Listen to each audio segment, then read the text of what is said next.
একজন পুরুষের রোজগারের উপর পর্যায়ক্রমে কার হক বেশি, স্ত্রী সন্তানের নাকি মা বাবা ভাই বোনের?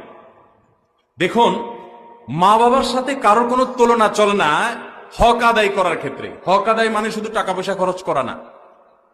আল্লাহ এবং তার রাসূল সাল্লাল্লাহু আলাইহি সাল্লামের পর সর্বোচ্চ শ্রদ্ধা পাওয়ার হকদার, সর্বোচ্চ ভালোবাসার হকদার কে? মা এবং বাবা।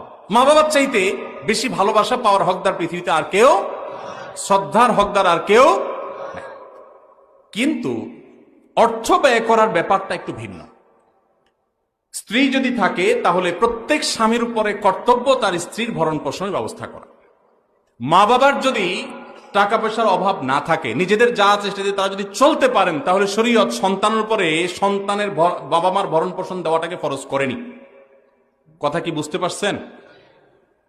কিন্তু মা বাবার প্রতি শ্রদ্ধা দেখানো, তাদের জন্য অর্থকড়ি নফল হিসাবেও খরচ করা, এটা আমৃত্যু, এমনকি মৃত্যুর পরেও করতে হবে, আজীবন করতে হবে, মৃত্যুর পরেও করতে হবে।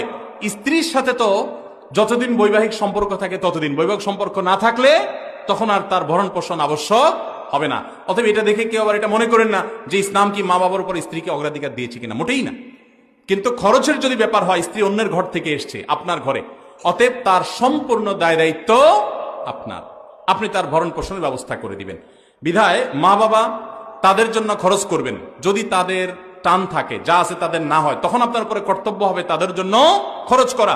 আপনি 10,000 টাকা ইনকাম করেছেন, মা বাবার কোনো ইনকাম সোর্স নাই, আপনি না দিলে তারা আর খেতে পাবে না, অন্য কোনো সন্তান নাই বা তারা দেয় না, তখন আপনি স্ত্রীর জন্য যদি 5,000 খরচ করেন, মা বাবার জন্য আপনাকে 5,000 খরচ করতে, 5,000ই খরচ করতে এমন কোনো কথা নাই, তাদের ভরণ পোষণের ব্যবস্থা করতে হবে। কথা কি বুঝতে পারছেন? তাহলে তাদের না থাকলে তখন আবশ্যক হবে, আর স্ত্রীর থাকুক আর না থাকুক, সর্বাবস্থায় স্ত্রীর ভরণ পোষণ স্বামীর উপরে কর্তব্য।